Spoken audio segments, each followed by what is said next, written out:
ನನ್ನ ಹೆಸರು ವಿವೇಕ್. ನನ್ನ ಅಮ್ಮನಿಗೆ ಇಬ್ಬರು ಮಗನು ಮತ್ತು ಇಬ್ಬರು ತಂಗಿಯರಿದ್ದಾರೆ. ನನಗೆ ಅವರ ಮದುವೆ ಆಗಿತ್ತು. ಅದು ಒಂದು ಸಾಧಾರಣವಾದ ಮನೆಗೆ. ಕೊನೆಗೆ ಅಮ್ಮ ನನಗೆ ಸಂಬಂಧ ನೋಡಲು ಸ್ಟಾರ್ಟ್ ಮಾಡಿದರು. ಅಮ್ಮ 4-5 ಫೋಟೋ ತಂದಿದ್ರು. ಅದನ್ನು ನನ್ನ ಕೈಗೆ ಕೊಟ್ಟರು. ಇದರಲ್ಲಿ ಯಾವ ಹುಡುಗಿ ಜೊತೆ ಮದುವೆ ಆಗ್ತೀಯಾ ಡಿಸೈಡ್ ಮಾಡು ಅಂತಲೂ ಹೇಳಿದರು. ನನಗೆ ಮನಸ್ಸು ಒಂದು ಬೆಳ್ಳಗಿರುವ ಚೆನ್ನಾಗಿರೋ ಹುಡುಗಿ ಮೇಲೆ ಆಗಿತ್ತು. ಆದರೆ ನಾನು ಒಂದು ಸಾಧಾರಣವಾದ ಹುಡುಗಿ ಜೊತೆ ಮದುವೆ ಆಗಬೇಕು ಅಂತ ಅಂದ್ಕೊಂಡು ಅದರಲ್ಲಿ ಸಾಧಾರಣವಾಗಿರುವ ಹುಡುಗಿ ಫೋಟೋ ತೆಗೆದು ಅಮ್ಮನಿಗೆ ತೋರಿಸಿದೆ. ಅಮ್ಮ ಆಶ್ಚರ್ಯದಿಂದ ನನ್ನ ನೋಡಿದ್ರು ಮತ್ತು ಹೇಳಿದ್ರು, ಏನು ನಾನು ಅಂದ್ಕೊಂಡೆ ನಂತರ ಬೆಳ್ಳಗೆ ಇರುವ ಹುಡುಗಿನ ಇಷ್ಟಪಡ್ತೀಯ ಅಂತ ಅಂದ್ಕೊಂಡಿದ್ರೆ ನೀನು ಇವಳ ಫೋಟೋ ತೋರಿಸ್ತಾ ಇದೀಯಾ? ಆಗ ಅಮ್ಮ, ನನಗೂ ನೀನು ಹೇಳ್ತಾ ಇರೋ ಹುಡುಗಿನೇ ಇಷ್ಟ ಆಗಿದ್ದು. ಆದರೆ ನನಗೆ ನೋಡು, ಸರಿಯಾಗಿ ಕೆಲಸ ಬೇರೆ ಇಲ್ಲ, ಇನ್ನು ವೀಸಾ ಸರಿ ಬೇರೆ ಆಗಿಲ್ಲ. ಹಾಗಿದ್ಮೇಲೆ ಒಳ್ಳೆ ಸ್ಟೈಲ್ ಆಗಿರೋ ಹುಡುಗಿನ ನೋಡಿ ಮದುವೆ ಆದರೆ ಅವಳು ನಮಗೆ ಅಡ್ಜಸ್ಟ್ ಆಗಿ ಇರೋದಿಲ್ಲ. ಬದಲಾಗಿ ನಾವು ಅವಳಿಗೆ ಅಡ್ಜಸ್ಟ್ ಆಗಬೇಕು ಅಷ್ಟೇ. ನೀನಿಂದ ದೂರ ಮಾಡಿಬಿಡ್ತಾಳೆ ಅಷ್ಟೇ. ಇಂಥ ಹುಡುಗಿ ಆದರೆ ನಾವು ಹೇಳ್ದಂಗೆ ನಮ್ಮನ್ನು ಚೆನ್ನಾಗಿ ನೋಡ್ಕೋತಾ ಇರ್ತಾಳೆ ಅಂತ ಹೇಳಿದೆ. ಈ ಮಾತಿನಿಂದ ಅಮ್ಮನಿಗೆ ತುಂಬ ಖುಷಿಯಾಯಿತು. ಯಾಕೆಂದರೆ ಅವರ ಬಗ್ಗೆ ಯೋಚನೆ ಮಾಡ್ತಾ ಇದ್ದೀನಲ್ಲ ಅಂತ.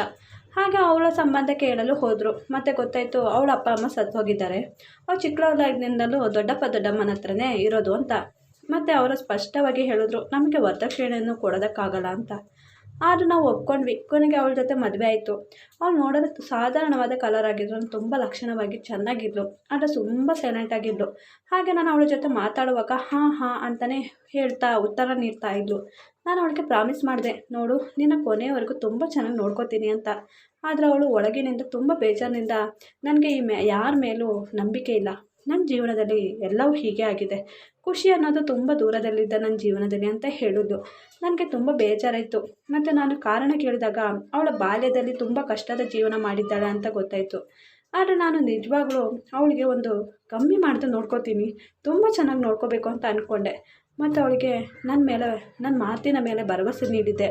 ಅವಳು ನನ್ನ ಪ್ರೀತಿಗೆ ಒಪ್ಪಿಕೊಂಡಿದ್ಲು. ನನ್ನ ಮೇಲೆ ಭರವಸೆ ಕೂಡ ಮಾಡಿದ್ಲು. ಆ ದಿನ ರಾತ್ರಿ ಹಾಗೆ ಆಯಿತು. ಅವಳ ಕಾಲ್ಗುಣ ನಮ್ಮ ಮನೆಗೆ ಒಳ್ಳೆಯದು ಅಂತ ಸಾಬೀತಾಗಿತ್ತು. 2 ವರ್ಷದಿಂದ ನನ್ನ ವೀಸಾ ಸರಿಯಾಗಿದ್ದದ್ದು ಈಗ ನನಗೆ ವೀಸಾ ಪಾಸ್ ಆಗಿತ್ತು. ಮತ್ತು ಕಂಪ್ನಿಯಿಂದ ಕಾಲ್ ಕೂಡ ಮಾಡಿದರು, ಕೆಲಸ ಇದೆ ಅಂತ. ನನಗೆ ತುಂಬ ಖುಷಿಯಾಗಿತ್ತು. ಆದರೆ ನನಗೆ ಪೂರ್ಣಿಮಾನ ಬಿಟ್ಟು ಹೋಗಲು ಇಷ್ಟ ಇರಲಿಲ್ಲ. ಆದರೆ ಬೇರೆ ದಾರಿ ಇರಲಿಲ್ಲ ನನಗೆ. ನನ್ನ ಮನೆಗೆ ನಾನು ಒಬ್ಬನೇ ಸಂಪಾದನೆ ಮಾಡ್ತಾಯಿದ್ದದ್ದು. ಮನೇಲಿ ನಾನು 1 ತಿಂಗಳಿದ್ದದ್ದು. ಕೊನೆಗೆ ನಾನು ಜರ್ಮನಿ ಹೋದೆ. ಅಲ್ಲಿ ಹೋದ ತಕ್ಷಣ ನಾನು ರೂಮೆಲ್ಲ ಸೆಟ್ ಆದಮೇಲೆ ಮನೆಗೆ ಕಾಲ್ ಮಾಡಿದೆ. ಆಗ ಅಮ್ಮನೇ ಕಾಲ್ ತೆಗೆದಿದ್ರು. ಅಮ್ಮ ತುಂಬ ದುಃಖದಲ್ಲಿದ್ದರು ಮತ್ತು ಅಳೋ ಹಾಗೆ ಸೌಂಡ್ ಬರ್ತಾಯಿತ್ತು. ನನ್ನ ಅಮ್ಮ ಏನಾಯಿತು ಯಾಕೆ ಅಂತ ತುಂಬ ಆಶ್ಚರ್ಯದಿಂದ ಕೇಳಿದೆ. ಅಮ್ಮ, ಅದು ನಿನ್ನ ಹೆಂಡತಿ ನೀನು ಹೋದ್ಮೇಲೆ ಅವಳ ಬಣ್ಣ ಹೊರ ತರ್ತಾ ಇದ್ದಾಳೆ. ಆಗ ಅಮ್ಮ, ಏನಾಯಿತು ಅಮ್ಮ, ಯಾಕೆ ಹೇಗೆ ಹೇಳ್ತಾ ಇದೆಯಾ? ಆಗ ಅದು ನಿನ್ನ ಹೆಂಡತಿ ಮಾತಿಗೆ ಎಲ್ಲದರಲ್ಲೂ ಸಾಕು ತಿಂದಿದ್ದು, ನೀವು ನನ್ನ ಗಂಡನ ಸಂಪಾದನೆಯಲ್ಲೇ ಇರೋದು, ಹಾಗೆ ಹೀಗೆ ಹೇಳ್ತಾ ಇದ್ದಾಳೆ. ಮತ್ತು ಈಗ ನಾವು 1 ರೂಪಾಯಿಗೂ ಅವಳ ಹತ್ತಿರ ಕೈ ಚಾಚಬೇಕು. ನೀನು ಅವಳಿಗೆ ಹಾಕಿ ಕೊಡ್ತಾ ಇದೆಯಲ್ಲ ದುಡ್ಡು ಅಂತ ಹೇಳಿದರು. ಆಗ ಅಮ್ಮ, ನಾನು ಅವಳ ಅಕೌಂಟ್ಗೆ ದುಡ್ಡು ಹಾಕಿಲ್ಲ ಇನ್ಮೇಲೆ. ಅದು ನಿನ್ನ ಅಕೌಂಟ್ ಸರಿ ಮಾಡಿಸು. ನಿನ್ನ ಅಕೌಂಟ್ ಸರಿ ಇಲ್ಲ ಅಂತ ಅವಳಿಗೆ ಹಾಕೋದು ಅಷ್ಟೇ ಅಂದ್ಕೊಂಡೆ. ನಾಳೆನೇ ಹೋಗಿ ಸರಿ ಮಾಡಿಸ್ಕೊಂಡು ಬಾ. ನೀನಿಲ್ಲಿ ದೊಡ್ಡವಳು, ನೀನು ನನ್ನ ಅಮ್ಮ ಬೇರೆ, ನಿನ್ನ ಬಿಟ್ಟು ಬೇರೆ ನನಗೆ ಅದೆಲ್ಲ ತಲೆಗೆ ಹಾಕೋಬೇಡ ಅಂತ ಹೇಳಿದೆ. ಮತ್ತು ಹೇಳಿದೆ ಅವಳ ಹತ್ರ ಮಾತನಾಡಿಸು ಅಂತ. ಹಾಗೆ ಅವಳ ಜೊತೆ ನಾನು ತುಂಬ ಕೋಪದಲ್ಲೇ ಮಾತನಾಡಿದೆ. ಅವಳು ತುಂಬ ಶಾಕಾಗಿ ಮಾತಾಡ್ತಾ ಇದ್ಲು. ಆದರೂ ನಾನು ಅವಳ ಬಗ್ಗೆ ಒಂದನ್ನು ಕೇಳಲಿಲ್ಲ. ತುಂಬ ಸ್ಟ್ರಾಂಗಾಗಿ ಮಾತಾಡ್ತಾ ಇದ್ದೆ. ನನಗೆ ಈ ಹೇಳಿದ ಮಾತಿಗೆ ತುಂಬ ಕೋಪ ಇತ್ತು. ನಾನೀಗ ದುಡ್ಡನ್ನು ಅಮ್ಮನ ಅಕೌಂಟ್ಗೆ ಹಾಕ್ತಾ ಇದ್ದೆ. ಯಾವಾಗಲೂ ಅಮ್ಮ ಮೊದಲು ಮಾತಾಡ್ತಾ ಇದ್ದರು ಮತ್ತು ಅವಳ ಬಗ್ಗೆ ಅದು ಇದು ಹೇಳ್ತಾನೆ ಇದ್ದರು. ನನಗೆ ಇದೆಲ್ಲ ಕೇಳಿ ಅವಳ ಮೇಲೆ ತುಂಬ ಕೋಪ ಬರ್ತಾಯಿತ್ತು. ಹೀಗೆ ದಿನೇ ಆಗಲು ಸ್ಟಾರ್ಟ್ ಆಗಿತ್ತು. ನಾನು ಅಮ್ಮನನ್ನು ಚೆನ್ನಾಗಿ ನೋಡ್ಕೊಳ್ಳೋದು ನಿನ್ನ ಜೊತೆ ಮದುವೆ ಆಗಿದ್ದು, ನಿನಗೆ ಅಮ್ಮನನ್ನು ಚೆನ್ನಾಗಿ ನೋಡ್ಕೊಳ್ಳಲೇನು ಅಂತ ಬೈತಾನೆ ಇದ್ದೆ ಮಾಡಿದಾಗ ಕಾಲ್. ಆದರೆ ಅವಳು ಆ ಕಡೆಯಿಂದ ತುಂಬ ನಿಶ್ಶಬ್ದವಾಗಿ ಹ್ಞೂ ಹಾಂ ಅಂತಲೇ ಹೇಳಿ ಕಟ್ ಮಾಡ್ತಾ ಇದ್ಲು. ಇದನ್ನು ಬಿಟ್ಟು ನಮ್ಮ ಜೀವನದಲ್ಲಿ ಬೇರೆ ಏನೂ ಇರಲಿಲ್ಲ ಮಾತಾಡೋದಕ್ಕೆ. ಸ್ವಲ್ಪ ದಿನ ಆದಮೇಲೆ ಅಮ್ಮನ ಕಾಲ್ ಬಂತು. ಮತ್ತು ಹೇಳಿದ್ರು, ನಿನ್ನ ಹೆಂಡತಿ ಪ್ರೆಗ್ನೆಂಟ್ ಅಂತ. ಆಗ ನಾನು ಹಾಂ, ಅವಳಿಗೀಗ 4 ತಿಂಗಳಾಗಿದೆ ಅಂತ ಹೇಳಿದ್ರು. ಆಗ ನಾನು, ಅಮ್ಮ ನನಗೀಗ ಹೇಳ್ತಾ ಇದ್ದೀಯಾ? ಹಾಂ, ಅದು ನಿನಗೆ ಗೊತ್ತಾಗಿ ನಿನಗಲ್ಲಿ ಕೆಲಸದಲ್ಲಿ ಇಂಟ್ರೆಸ್ಟ್ ಇರಲ್ಲ ಅಂತ, ಇಲ್ಲಿಯ ಬಗ್ಗೆ ಜ್ಞಾನ ಬರುತ್ತೆ ಅಂತ ಹೇಳಲಿಲ್ಲ ಅಂದರು. ಆದರೂ ಅಮ್ಮ ಅಂತ ಹೇಳಿದೆ. ಮತ್ತು ಹೇಳಿದೆ, ಅಮ್ಮ ನೀನು ಎಲ್ಲ ಹಣ ಖರ್ಚು ಮಾಡಬೇಡ, ಇನ್ನು ನನ್ನ ಮಗು ಆಗುತ್ತೆ. ಮತ್ತು ನಾನಿಲ್ಲಿ ಅವರಲ್ಲಿ ಸರಿಯಾಗಲ್ಲ. ದುಡ್ಡು ಸ್ವಲ್ಪ ಇದ್ದರೆ ಅಲ್ಲೇ ಏನಾದರೂ ಬಿಸ್ನೆಸ್ ಮಾಡಿ ಸ್ಟಾರ್ಟ್ ಮಾಡ್ತೀನಿ ಅಂತ ಹೇಳಿದೆ. ಆಗ ಅಮ್ಮ ಒಂದು ಕ್ಷಣಕ್ಕೆ ಸುಮ್ಮನೆ ಆಗಿಬಿಟ್ಟಿದ್ರು. ಮತ್ತು ಏನೂ ಹೇಳಲಿಲ್ಲ ಆ ಕಡೆಯಿಂದ. ಬೇಗ ಪೂರ್ಣಿಮಾಗೆ ಕೊಟ್ಟರು. ಆಗ ನಾನು ಅವಳ ಜೊತೆ ತುಂಬ ಚೆನ್ನಾಗಿ ಪ್ರೀತಿಯಿಂದ ಖುಷಿಯಿಂದ ಮಾತನಾಡಿದೆ. ಆದರೆ ಅವಳು ಹಾಂ ಆಯಿತು ಅಂತಲೇ ಹೇಳ್ತಾ ಇದ್ಲು. ನಾನು ಕೇಳಿದೆ, ನೀನು ಯಾಕೆ ಈ ವಿಷಯ ನನಗೆ ಹೇಳಲಿಲ್ಲ ಅಂದಾಗ ಅವಳು ಸುಮ್ಮನೆ ಸೈಲೆಂಟ್ ಆಗಿದ್ಲು. ಮತ್ತು ಅಮ್ಮ ಮಾತಾಡಿ ಮಡಗಿದ್ರು. ಹಾಗೆ ಸ್ವಲ್ಪ ದಿನಗಳು ಕಳೀತು. ನಾನು ಅಮ್ಮನ ಹತ್ರ, ಅಮ್ಮ ಅವಳ ಡೆಲಿವರಿ ಸಮಯ ಬಂತು, ಇಂಡಿಯಾಗೆ ಬರ್ತೀನಿ ಅಂತ ಹೇಳಿದೆ. ಆಗ ಅಮ್ಮ ತುಂಬ ಕೋಪದಿಂದ ಮಾತಾಡೋ ಹಾಗೆ ಆಯಿತು. ಆದರೆ ನಾರ್ಮಲ್ ಮಾತೇ ಮಾತಾಡಿದರು. ನನಗೆ ಹಾಗೆ ಅನಿಸಿತು. ನಾನೊಂದು ನಿಮಿಷಕ್ಕೆ ಅಮ್ಮನಿಗೆ ಏನಾಯ್ತು ಅಮ್ಮ ಅಂತ ತಿಳ್ಕೊಂಡೆ. ಅವತ್ತು ಪೂರ್ಣಿಮಾ ಜೊತೆ ಯಾವುದೋ ಮಾತು ಆಡೋಕ್ಕೆ ಹೋಗಲಿಲ್ಲ. ಆದರೆ ಅದರ ಮಾರನೇ ದಿನವೇ ಅಮ್ಮನ ಕಾಲ್ ಬಂತು. ಅಮ್ಮ ಹೇಳಿದ್ರು, ನಿನ್ನ ಹೆಂಡತಿ ಓಡಿ ಹೋಗಿದ್ದಾಳೆ ಅಂತ. ನನಗೆ ಇದನ್ನು ಕೇಳಿದ್ದೆ ಶಾಕ್ ಆಗಿಬಿಟ್ಟಿತ್ತು. ಏನಮ್ಮ, ಏನು ಹೇಳ್ತಾ ಇದ್ದೀಯಾ? ಆಗ ನಾನು ನಿಜ ಹೇಳ್ತಿರೋದು. ನನಗೆ 1 ತಿಂಗಳಿಂದ ಡೌಟ್ ಬರ್ತಾಯಿತ್ತು. ಅದು ಈಗ ನಿಜ ಆಗಿತ್ತು ನೋಡು. ಅವಳು ಓಡಿ ಹೋಗಿದ್ದಾಳೆ ಅಂತ ಹೇಳಿದ್ರು. ನಾನು ಅಲ್ಲೇ ನುಚ್ಚು ನೂರಾಗ್ಬಿಟ್ಟಿದ್ದೆ ಈ ವಿಷಯನ ಕೇಳಿ. ಕೊನೆಗೆ ನನ್ನ ಆಸೆ ಆಕಾಂಕ್ಷೆ ಎಲ್ಲ ನುಚ್ಚು ನೂರಾಗಿತ್ತು. ಒಂದು ಕ್ಷಣಕ್ಕೆ ಬಿದ್ದೇ ಹೋಗಿದ್ದೆ ಅಲ್ಲಿ. ಕೊನೆಗೆ ನಾನು ಡಿಸೈಡ್ ಮಾಡಿದೆ, ಯಾವತ್ತೂ ನಾನು ಇಂಡಿಯಾಗೆ ಹೋಗಲ್ಲ ಅಂತ. ನಾನು ತುಂಬ ನೊಂದಿದ್ದೆ. ಹಾಗೆ ನಾನು ಜರ್ಮನಿಯಲ್ಲಿ ಕೆಲಸ ಮಾಡಿ ದುಡ್ಡನ್ನು ಅಮ್ಮನ ಅಕೌಂಟ್ಗೆ ಹಾಕ್ತಾಯಿದ್ದೆ. ಮತ್ತು ನಾನು ಅಲ್ಲೇ ಸ್ವಲ್ಪ ದುಡ್ಡು ಮಾಡಿಕೊಂಡು ನನ್ನ ಜೀವನ ನಡೆಸ್ತಾ ಇದ್ದೆ. ದಿನೇ ರಾತ್ರಿ ನನಗೆ ಪೂರ್ಣಿಮಾನ ನೆನಪು ಕಾಡ್ತಾ ಇತ್ತು. ಮತ್ತು ನನ್ನ ಮಗು ಹೇಗಿದೆಯೋ ಏನಾಗಿದೆಯೋ ಅನ್ನೋ ನೋವು ತುಂಬ ಆಗ್ತಾಯಿತ್ತು. ನನಗೆ ನನ್ನ ಮಗುನ ಕೊಟ್ಟು ಅವಳು ಓಡಿ ಹೋಗ್ತಾ ಇದ್ದರೆ ಆಗ್ತಾ ಇತ್ತು ಅನ್ನಿಸ್ತಾ ಇತ್ತು. ನನಗೆ ಇಂಡಿಯಾಗೆ ಹೋದರೆ ಅವರ ನೋವು ತುಂಬ ಕಾಡುತ್ತೆ ಅಂತ ನಾನು ಅಲ್ಲೇ ಜರ್ಮನಿಯಲ್ಲೇ ಇದ್ದೆ. ಹೀಗೆ 1-2 ವರ್ಷ ಕಳೀತು. ನನ್ನ ತಮ್ಮನಿಗೆ ಹುಡುಗಿ ನೋಡಿದ್ದಾರೆ ಅಂತ ಹೇಳಿದ್ರು. ಮತ್ತು ಮದುವೆ ಡೇಟ್ ಕೂಡ ಫಿಕ್ಸ್ ಮಾಡಿದ್ರು ಅಂತಲೇ ಹೇಳಿದ್ರು. ಆಗಾಗ ಅಮ್ಮನ ಹುಷಾರಿಲ್ಲ ಅಂತ ಹೇಳ್ತಾಯಿದ್ರು. ನಾನು ಹೀಗೆ ಒಂದು ಹೋಗಿ ಬರೋಣ, ಸರ್ಪ್ರೈಸ್ ಕೊಡೋಣ, ಅಮ್ಮನನ್ನು ನೋಡ್ದಂಗೆ ಆಗುತ್ತೆ ಅಂತ ಅಂದ್ಕೊಂಡೆ. ಮತ್ತು ಯಾರಿಗೂ ಹೇಳಿದೆ ನಾನು ಇಂಡಿಯಾಗೆ ಹೋದೆ. ಮನೆಗೆ ಹೋದೆ. ಮನೆ ತುಂಬ ಚೇಂಜ್ ಆಗಿಬಿಟ್ಟಿತ್ತು. ಹೊಸ ಮನೆ ಥರ ಕಾಣಿಸ್ತಾ ಇತ್ತು. ಮನೆ ಮುಂದೆ ಒಂದು ಕಾರ್ ನಿಂತಿತ್ತು. ನಾನು ಕ್ಷಣಕ್ಕೆ ಬೇರೆಯವ್ರ ಮನೆಗೆ ಹೋಗಿದ್ದೀನೋ ಅಂತ ಅಂದ್ಕೊಬಿಟ್ಟಿದ್ದೆ. ಮತ್ತು ಮನೆ ಒಳಗೆ ಹೋದೆ. ಅಲ್ಲಿ ಅಮ್ಮ ಕಾಲ ಮೇಲೆ ಕಾಲು ಹಾಕ್ಕೊಂಡು ಟಿ ವಿ ನೋಡ್ಕೊಂಡು ಕೂತಿದ್ರು. ಅಮ್ಮನ ಜೊತೆ ನನ್ನ ತಂಗಿಯವರು ಇಬ್ಬರು ಇದ್ದರು. ಒಳ್ಳೆ ಸ್ಯಾರಿ ಹಾಕ್ಕೊಂಡು ತುಂಬ ಒಡವೆಗಳು ಹಾಕಿದ್ರು 3 ಜನನು.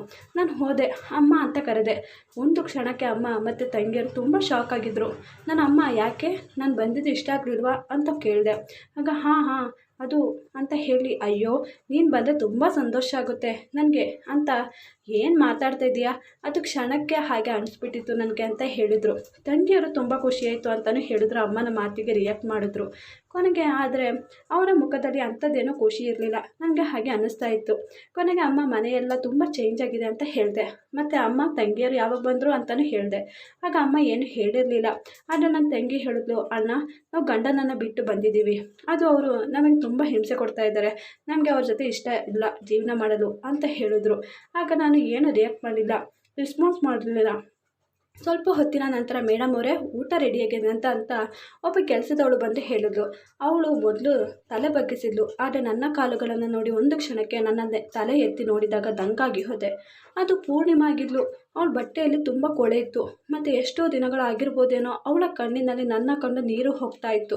ಆದರೆ ಒಂದು ಮಾತು ಆಡದೆ ಅಲ್ಲಿಂದ ಹೊಟ್ಟೋದ್ಲು. ಕೊನೆಗೆ ನಾನು ಅವಳನ್ನು ನೋಡಿ ದಂಗಾಗಿದ್ದೆ. ಅವಳು ಇಲ್ಲಿ ಇದ್ದರೆ ಓಡಿ ಹೋಗಿದ್ದು ಯಾರು ಅಂತ. ಅಮ್ಮ ಇವಳು ಹೇಗೆ ಇಲ್ಲಿ ಅಂತ ಪ್ರಶ್ನೆ ಮಾಡಿದೆ.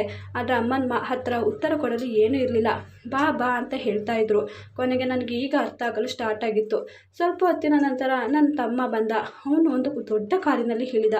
ಅವನು ಒಂದಕ್ಕೂ ಲಾಯಕ್ಕಿಲ್ಲದವನು ಈಗ ಹೇಗೆ ಇಷ್ಟು ಶ್ರೀಮಂತ ಆಗಿದ್ದಾನೆ, ಅದು ಹೀಗೆ ಕಾಣುತ್ತಿದ್ದಾನೆ ಅಂತ ಮನಸ್ಸಲ್ಲಿ ಇತ್ತು ಅನ್ನೋದಾಗಿತ್ತು. ನಾನು ಅಮ್ಮನ ಹತ್ರ ಏನೋ ಕೇಳಿ ಸೀದಾ ಪೂರ್ಣಿಮಾ ಹತ್ರ ಹೋದೆ. ಮತ್ತು ಕೇಳಿದೆ, ನೀನು ಅವತ್ತು ಓಡಿ ಹೋಗಿದ್ದೆ, ಈಗ ಹೇಗೆ ಇಲ್ಲಿ ಅಂತ. ಆಗ ಅವಳು ಅಳುತ್ತಾ, ಅಯ್ಯೋ ನಾನು ಎಲ್ಲಿಗೂ ಓಡಿ ಹೋಗಿಲ್ಲ, ಅದು ನಿಮ್ಮಮ್ಮ ನೀವು ಬರ್ತೀರಾ ಅಂತ ನಿಮ್ಮಮ್ಮ ಹೀಗೆ ಹೇಳಿ ಅಂತ ಹೇಳಿ ಜೋರಾಗಿ ಅಳಲು ಸ್ಟಾರ್ಟ್ ಮಾಡಿದ್ರು. ಆಗ ನನ್ನ ಮಗು ಅಂದಾಗ, ಅದು ಮಗು ನಿಮ್ಮಮ್ಮ ನನ್ನ ಬಲವಂತವಾಗಿ ಕರ್ಕೊಂಡೋಗಿ ಅಬಾರ್ಷನ್ ಮಾಡಿಸಿದ್ರು. ನೀವು ಬರೋ ತನಕ ಇಲ್ಲಿ ನನ್ನ ಕೆಲಸದವಳು ಹಾಗೆ ಇರಿಸ್ಕೊಂಡಿದ್ರು. ಮತ್ತು ನೀವು ಬರುವಾಗ ನನ್ನ ಹೊರಗಡೆ ಹಾಕಬೇಕು ಅಂತ ಪ್ಲ್ಯಾನ್ ಮಾಡ್ಕೊಂಡಿದ್ರು. ಆದರೆ ನಾನು ದೇವರಲ್ಲಿ ತುಂಬ ಪ್ರಾರ್ಥನೆ ಮಾಡ್ತಾಯಿದ್ದೆ, ನಿಮಗೆ ಈ ಸತ್ಯ ಗೊತ್ತಾಗಿ ಮತ್ತೆ ನಾನು ಸತ್ರೂ ಪರವಾಗಿಲ್ಲ ಅಂತ. ಹಾಗೆ ದೇವರು ನನ್ನ ಪ್ರಾರ್ಥನೆ ಕೇಳಿತ್ತು ಅಂತ ಹೇಳಿ ಜೋರಾಗಿ ಅಳ್ತಾ ಇದ್ಲು. ನನಗೆ ಇದನ್ನು ಕೇಳಿದ್ದೆ ತುಂಬ ಅಂದರೆ ತುಂಬ ನೋವಾಯಿತು. ನಾನು ನನ್ನ ಅಮ್ಮ ಅಂತ ನನ್ನ ಅಮ್ಮನ ಮಾತು ಕೇಳ್ತಾ ಇದ್ದೆ, ನಂಬುತ್ತಾ ಇದ್ದೆ. ಆದರೆ ಇಲ್ಲಿ ನನ್ನ ಅಮ್ಮನೇ ನನಗೆ ದ್ರೋಹ ಮಾಡಿದ್ರು. ನನ್ನ ಕರುಳ ಬಳ್ಳಿಯನ್ನು ಕೊಲ್ಲಿದ್ದಕ್ಕೆ ಯೋಚನೆ ಮಾಡಿ ನನಗೆ ನನ್ನ ಮೇಲೆ ಕೋಪ ಬರ್ತಾಯಿತ್ತು ಅವ್ರ ಮಾತು ಕೇಳಿ. ನಾನು ಸೀದಾ ಹೋಗಿ, ಅಮ್ಮ ನೀನು ನನ್ನ ರಕ್ತದ ಜೊತೆ ಹಾಗೆ ಮಾಡಬಾರ್ದಿತ್ತು ಅಂತ ಹೇಳಿ ನನ್ನ ಹೆಂಡತಿನ ಕರ್ಕೊಂಡು ಹೊಟ್ಟೋದೆ. ನನಗೆ ಕಣ್ಣಿನಲ್ಲಿ ನೀರು ತುಂಬಿತ್ತು. ಸ್ವಲ್ಪ ದುಡ್ಡು ಕೊಟ್ಟು ಪೂರ್ಣಿಮಾನ ಪಾಸ್ಪೋರ್ಟ್ ಮಾಡಿಸಿ ಅವಳನ್ನು ನನ್ನ ಜೊತೆ ಕರ್ಕೊಂಡೋದೆ ಜರ್ಮನಿಗೆ. ಅಲ್ಲಿ ನಾವು ತುಂಬ ಸುಖವಾಗಿ ಸಂತೋಷವಾಗಿ ಜೀವನ ಮಾಡ್ತಾ ಇದ್ದೀವಿ ಈಗ. ನನ್ನ ಹೆತ್ತ ತಾಯಿಯ ಮಾತು ಎಲ್ಲವೂ ಸತ್ಯ ಅಂತ ಒಪ್ಪಿಕೊಂಡಿದ್ದೆ. ಆದರೆ ನನ್ನ ಜೀವನದಲ್ಲಿ ಈಗ ಅರ್ಥ ಆಯಿತು ಏನು ಸತ್ಯ ಅಂತ.